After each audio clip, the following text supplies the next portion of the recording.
તેજ ન્યૂઝમાં આપનું સ્વાગત છે। નજર કરીએ સમાચાર પર।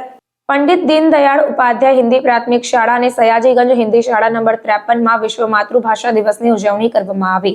વડોદરા સંચાલિત નગર પ્રાથમિક શિક્ષણ સમિતિ પંડિત દીનદયાળ ઉપાધ્યાય હિન્દી પ્રાથમિક શાળા અને સયાજીગંજ હિન્દી પ્રાથમિક શાળા નંબર 53 માં તારીખ 21 ફેબ્રુઆરી 2024 ના રોજ વિશ્વ માતૃભાષા દિવસની ઉજવણી કરવામાં આવી અને બાળકોને વિશ્વમાં માતૃભાષા દિવસની જાણકારી આપવામાં આવી। આપણો સાંસ્કૃતિક વારસો જાળવી રાખવા માટે માતૃભાષા કેટલી મહત્વની છે તે સમજાવવામાં આવ્યું। આંતરરાષ્ટ્રીય માતૃભાષા દિવસ મનાવવાનો ઉદ્દેશ છે કે દુનિયાભરની ભાષાઓ અને સંસ્કૃતિનું સન્માન કરવું એ છે તે સમજાવ્યું। ત્યારબાદ બાળકો દ્વારા કાવ્યગાન કરવામાં આવ્યું અને બાળકોએ અલગ અલગ કહેવતો કીધી।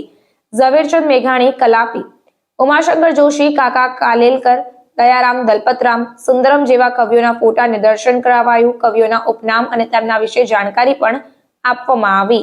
अन्य खबरों के लिए चैनल को सब्सक्राइब कीजिए। खबरों का नोटिफिकेशन पाने के लिए बेल आइकॉन को जरूर दबाएं।